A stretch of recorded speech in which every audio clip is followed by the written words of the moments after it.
welcome here, welcome home. Let's explore the identification with mind and the physical body. So when you begin to detach from thoughts and the physical body, it can feel like a shock, a real shock to the ego. This is because the ego, which has constructed itself around identification with mind and form, now begins to unravel. Just as it once built itself up, it will now deconstruct piece by piece, gradually. So what is this ego? What is it? What's so funny is that you may notice that you are telling yourself a story, that even yourself do not believe in it. That's so funny, no? So the thinker, the one who seems to be thinking your thoughts, is itself a thought. So it is itself an illusion. Do you deeply understand this? So I often share, you need to observe your thoughts. You need to detach from thoughts, from the mind, from the physical body. But pause and inquire. What is it that needs to detach from thoughts? I repeat, what is it that needs to detach from thoughts and the physical body? So this question leads you to the core of the illusion. So look gently. The answer isn't in words, it's in silence. So there is no answer to this question. As the thinker, the you believe yourself to be doesn't exist. It's a pure invention created by the mind itself. So you may try your whole life to answer this question with effort, with the intellect. But you will never find the answer, as the answer doesn't exist. So, does it make any sense to you? And if you have a doubt about this, that the ego doesn't actually exist, that you don't actually exist as a personal existence, this doubt arises from the mind. However, trust comes from presence, from that which is prior to thoughts. So I don't ask you to believe my words, to believe in my words. I don't ask you to believe in me. I just ask you to trust. Because when you tap into what you deeply are, which is consciousness, presence itself, there is only trust. And there is something within you that trusts this word, but it's not the mind. The mind is doubtful. The ego is doubtful.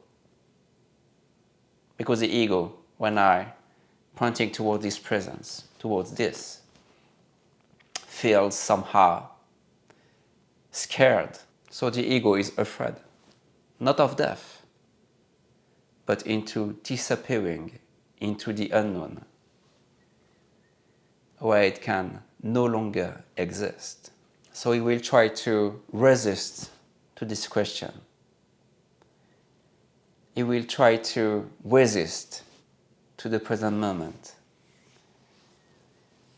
with kind of doubts, with kind of questioning within your mind, like, no, that's not true, or I don't deserve awakening, or I am not enough for this,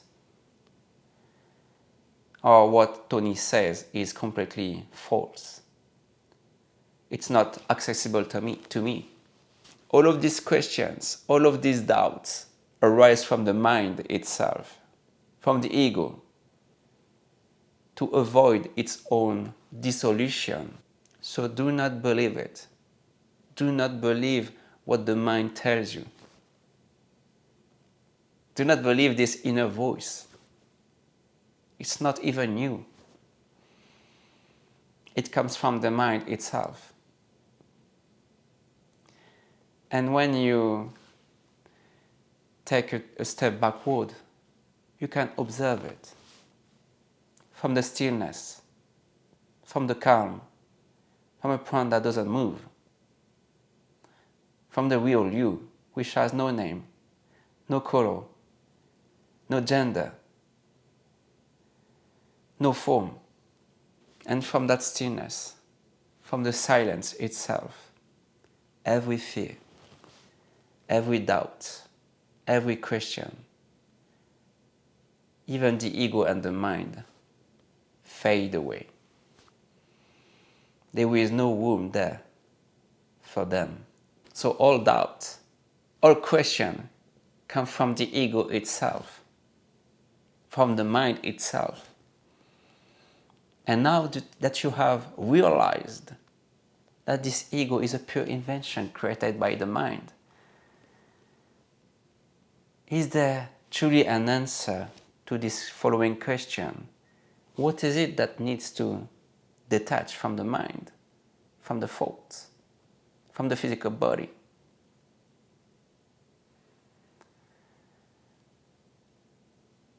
There is no answer to this. So, deep down, you don't need to detach from thoughts.